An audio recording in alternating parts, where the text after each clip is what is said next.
Cordial saludo. El siguiente proyecto se basa en la evaluación de la eficiencia de un disipador casero. El grupo está conformado por Keiner González, Valeria Muñoz, Sofía Ramírez y mi persona Jesús Mercado.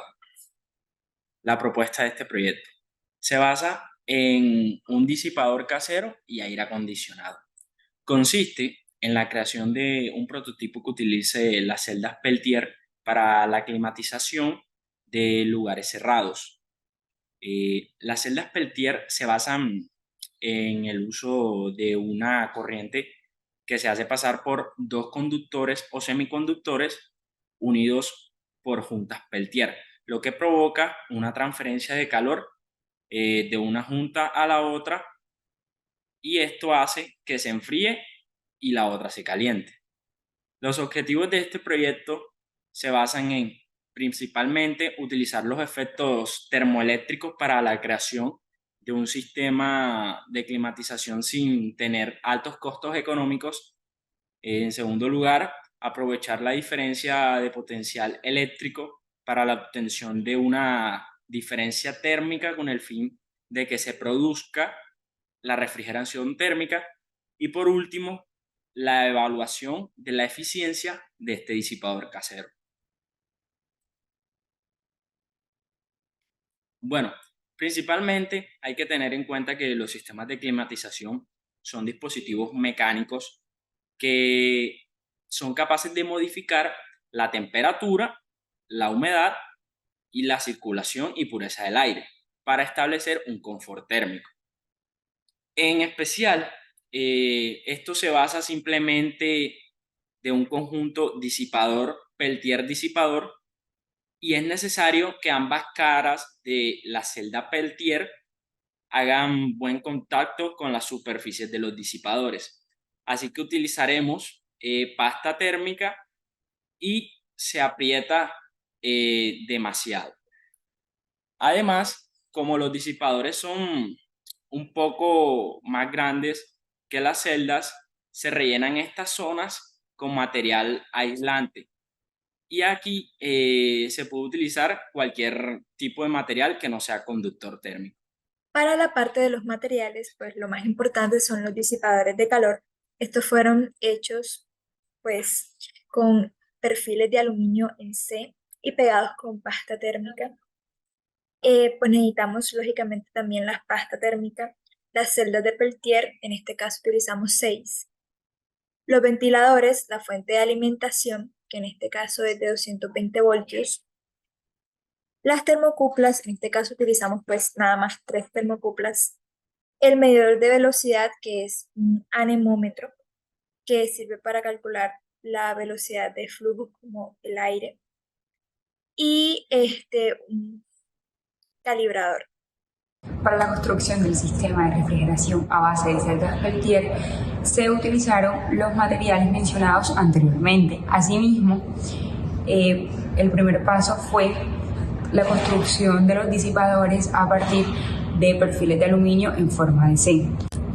Luego de esto se ubicaron las celdas de tal manera que todas las partes frías de la celda quedaran de la parte superior y las partes calientes quedaran de la parte inferior. Luego de esto se untó pasta térmica entre el disipador, las celdas Peltier y el otro disipador.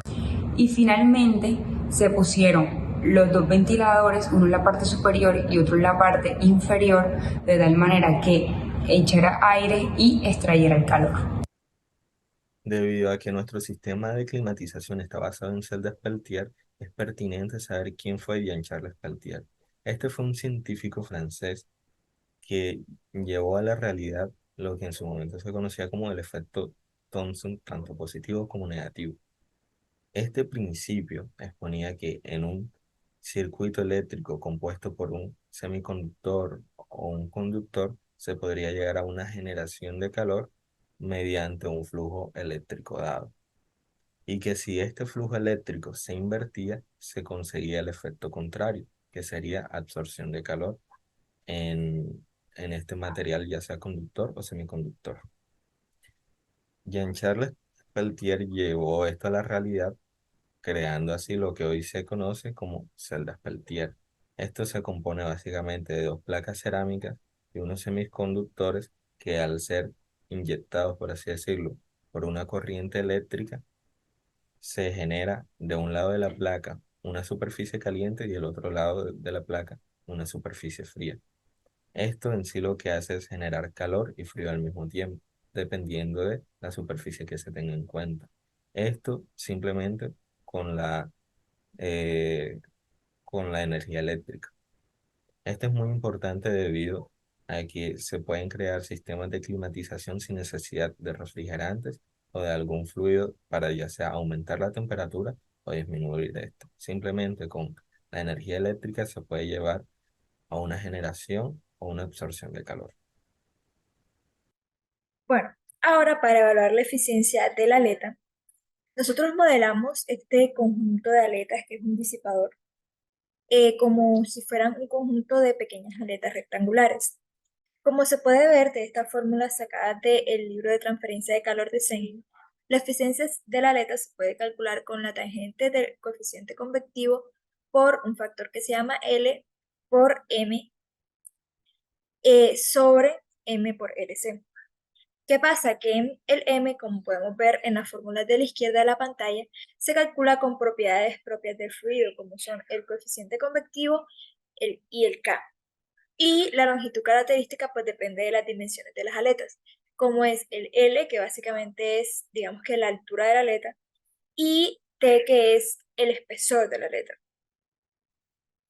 Entonces, para hallar el coeficiente convectivo, lo que hicimos fue modelar este disipador como si fuera un conjunto de aletas sometido a convección forzada externa, puesto que este tiene un ventilador pegado pues, en la superficie. Em, Como es de convección forzada externa, para poder hallar el coeficiente convectivo utilizamos el número de Nusselt, el número de Reynolds y el número de Prandtl, en la correlación que pues vemos en pantalla en la parte inferior. Para poder hallar los números de Reynolds y Prandtl, primero se tiene que hallar pues las propiedades del fluido. En este caso utilizamos un código que es en Python que se llama coolprop, que básicamente viendo pues el fluido, que en este caso es aire, la temperatura de la superficie, que la medimos con las termocuplas, que sería 44, y la temperatura ambiente, que también la medimos con las termocuplas, que sería de 25. Con estos valores y Coolprop nos puede hallar los valores de la densidad, de la conductividad térmica K, que es la que necesitamos, y de Prandtl. Entonces, aquí en pantalla se pueden ver los resultados de esto. Luego, en otro código, utilizamos pues todas las dimensiones de la aleta, el área de la aleta y la velocidad de aire, pues medida con el anemómetro, que nos dio 2.7. Con todos estos valores podemos calcular Reynolds y posteriormente Nusselt.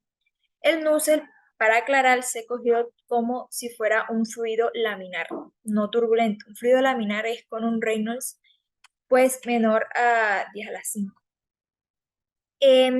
Con estos valores podemos hallar el coeficiente convectivo, por lo tanto, podemos hallar el valor de M, el valor del LC, y con la fórmula de eficiencia mostrada anteriormente, pues se pudo calcular la eficiencia.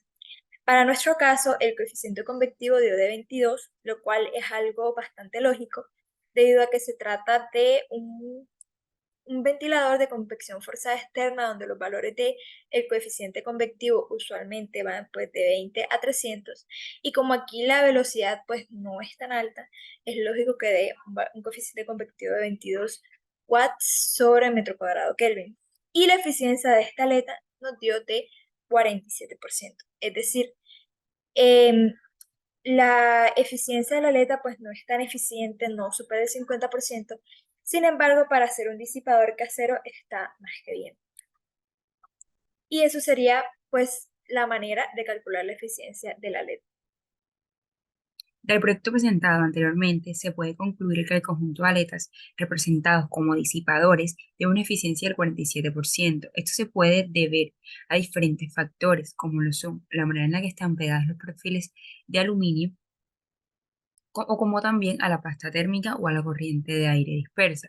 De la misma manera, se tiene presente que se cumplieron los objetivos propuestos, que era el uso de los efectos termoeléctricos para la creación de un sistema de climatización. Asimismo, aprovechar la diferencia de potenciales eléctricos para producir una refrigeración térmica.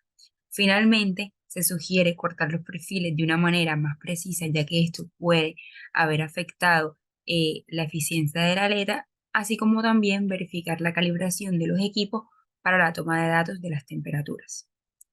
Muchas gracias.